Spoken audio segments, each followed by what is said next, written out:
नमस्ते दोस्तों। तो हमें फिजिक्स पढ़ने से पहले हमें कुछ मापन पद्धतियों के बारे में जान लेना चाहिए। तो मापन पद्धतियाँ जैसे बल को आप किस में नापोगे, है ना।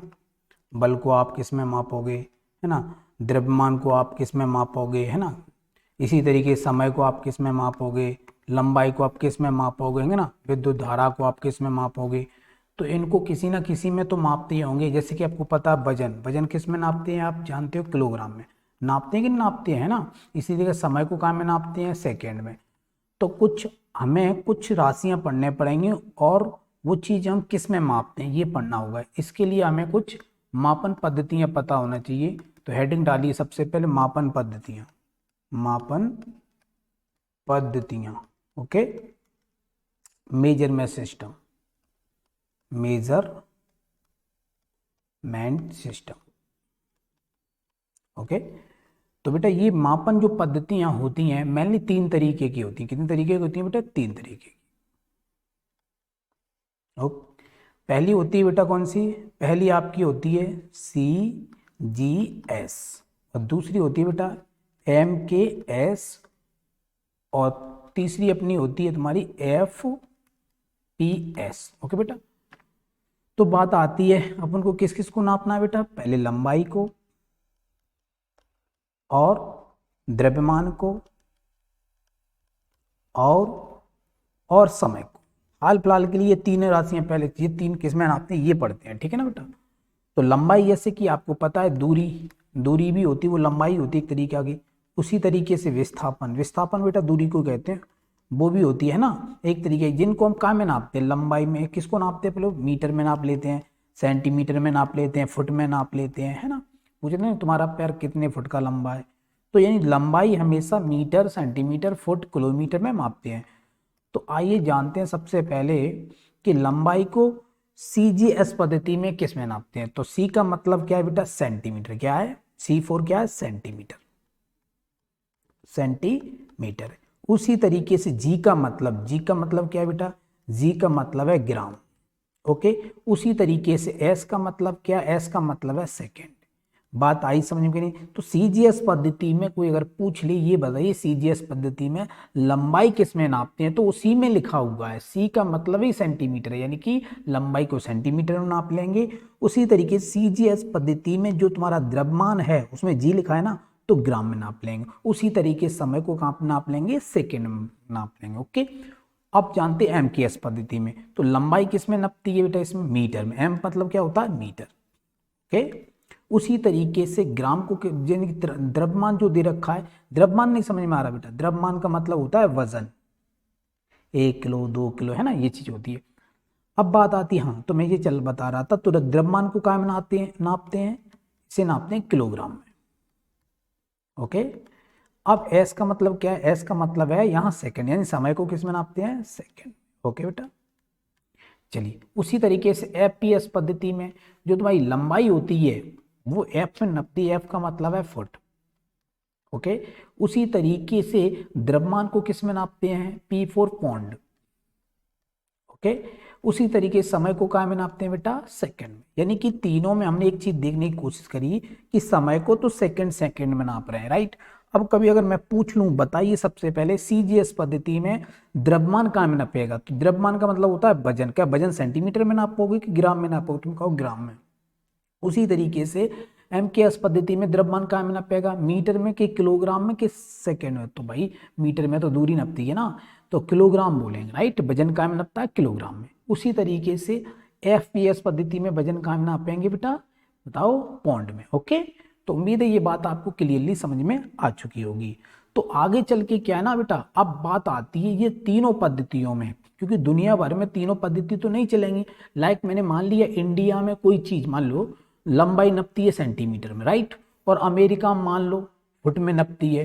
तो अगर हमारे यहाँ 1 मीटर इतना होगा, माँ 1 फुट कितना होगा, तो यानी कि दोनों देश व्यापार नहीं कर पाएंगे आपस में ना। क्यों, हमारे यहाँ तो लंबाई सेंटीमीटर में नपी जाएगी और माँ फुट में नपेगी। तो हम दोनों देश जो हैं वो एक दूसरे से व्यापार करेंगे। अतः व्यापार को आसान बनाने के लिए हम लोगों ने, पूरे वर्ल्ड के लोगों ने इस पद्धति को स्वीकार कर लिया। पूरी दुनिया में ये पद्धति स्वीकार है, ये वाली, ये पूरी दुनिया में नहीं चलती है, ना ये चलती है, लेकिन MKS पद्धति पूरी दुनिया में चलती है। इसीलिए इस राशि को बेटा SI राशि भी कहते हैं। ठीक है ना। तो यानी कि मैं यहाँ लिख देता हूँ बेटा, यहाँ पर इसमें जो बेटा इसमें जो MKS पद्धति है, MKS जो पद्धति है, MKS जो पद्धति है, इसको क्या कहते हैं बेटा? इंटरनेशनल। क्या कहते हैं? International system of unit. यानी कि हम इसके द्वारा दुनिया भर में अगर हमारे यहाँ मानो लंबाई मीटर में नपेगी तो वो पूरी दुनिया में स्वीकार होगी। MKS पद्धति है ना, ध्यान रखना बेटा, है ना। MKS पद्धति को क्या मानते हैं? इंटरनेशनल सिस्टम ऑफ यूनिट्स मानते हैं। पूरी दुनिया में इसे स्वीकार माना गया है ना, इसे माना गया है। ओके, इसे शॉर्टकट में क्या बोलते हैं? MKS पद्धति। इसे शॉर्ट में क्या बोलते हैं? इसे शॉर्ट में बोलते हैं SI पद्धति। क्या बोलते हैं बेटा? SI पद्धति। आगे चल के मैं आपसे पूछूंगा SI पद्धति, ठीक है ना। आगे चल के मैं पूछूंगा, बताइए SI पद्धति में, मैं पूछूंगा SI पद्धति में जो तुम्हारी क्या होती है लंबाई, वो कहाँ में होती है? मीटर में होती है। ओके, ये बात उम्मीद है आपको अच्छी तरीके से समझ में आ चुकी होगी। ओके, चलिए आगे की तरफ बढ़ते हैं बेटा।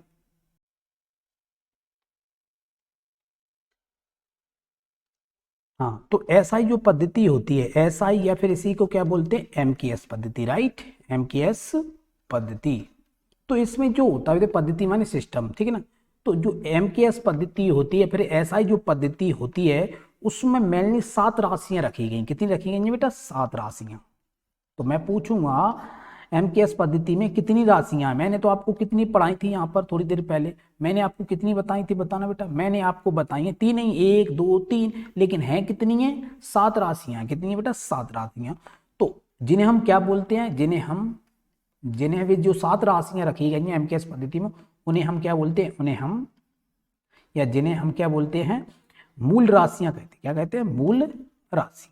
ओके, मैं पूछूंगा मूल राशियां कितनी होती हैं, तो 7 होती हैं। MKS पद्धति SI पद्धति में कितनी राशियां? तो 7 हैं। क्लियर है। चलिए अब बात आती है, चलिए बेटा ध्यान से देखें। अब मैं एक हेडिंग बना रहा हूं यहाँ पर, भौतिक राशियां। राशियां तो बता दी, लेकिन ये तो मूल राशियां, और बाकी राशियां कौन कौन सी होती है तो मैं पूरी समझा देता हूं। भौतिक, मैंने भौतियां लिख दी, सॉरी यार,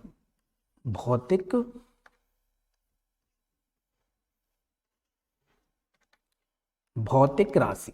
ध्यान से देखें बेटा, भौतिक राशियां भी 3 तरीके की बताई गई हैं। पहली मूल राशियां, जिन्हें अपन ने किसमें माना है? SI पद्धति में, है ना, MKS पद्धति में मूल राशियां। ठीक है बेटा, फिजिक्स तभी अच्छी आपको समझ में आएगा, ये सब आपको आता है ना, ये 11th में पढ़ाया जाता है। अगर 12th की फिजिक्स से आपको 11th की भी समझना अच्छी तरह, तो ये चीज का ज्ञान होना तो अति आवश्यक है। क्योंकि कोई चीज किस में मापेंगे इसका ही ज्ञान नहीं है तो आप पढ़ किसके बारे में रहे हो? दुकान से भी आप जाते हो, चीनी कितने किलो ले रहे हो, आपको यही नहीं पता कि चीनी किस में तुल रही है, आपको यही नहीं पता कि तेल किस में तुल रहा है ना। तो कैसे आप व्यापार कर पाओगे? कैसे आप कोई चीज पढ़ पाओगे? ना।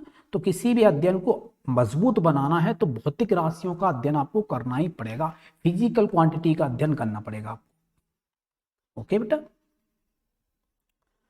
ठीक है ना। चलिए, तो जानते हैं मूल राशि कितनी बताई थी अभी थोड़ी देर पहले? 7, राइट। अब आती है व्युत्पन्न राशियां। एक होती है बेटा कौन सी? व्युत्पन्न राशियां। नाम में लिखा, ये राशियां होती नहीं है, ये राशियां बनाई जाती हैं, व्युत्पन्न की जाती हैं, उत्पन्न की जाती हैं, राइट। और एक होती है बेटा पूरक राशि, राइट। तो मैं यहां पर मूल राशियां आपको बता रहा हूं, जरा ध्यान से देखें। आज के लिए मैं आपको केवल मूल राशियां पढ़ा के क्लास बंद कर दूंगा, ठीक है ना, फिर मैं कल बताऊंगा आपको, ठीक है ना। तो मूल राशियां बेटा यहां पर मैं आपको लिख रहा हूं, ध्यान से आप सभी के सभी लिख लें। मैं अगला पेज निकाल लेता हूं।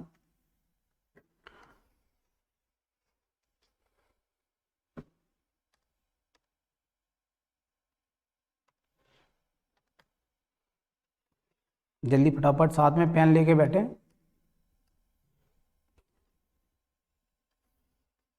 अगर अच्छा पढ़ना तो साथ में पेन होनी चाहिए, वीडियो देख के काम नहीं चलता है।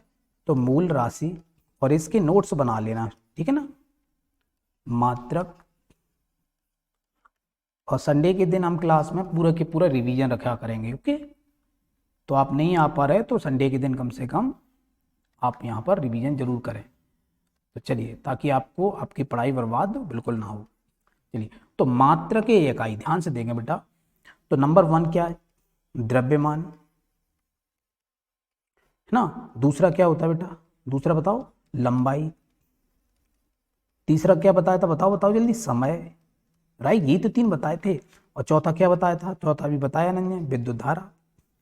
विद्युत धारा, ध्यान से देख लो, ये चीज व्युत्पन्न राशि नहीं है, ध्यान रखना, ये पहले से ही एडिट है, यानी मूल राशि है पहले से ही, ठीक है ना।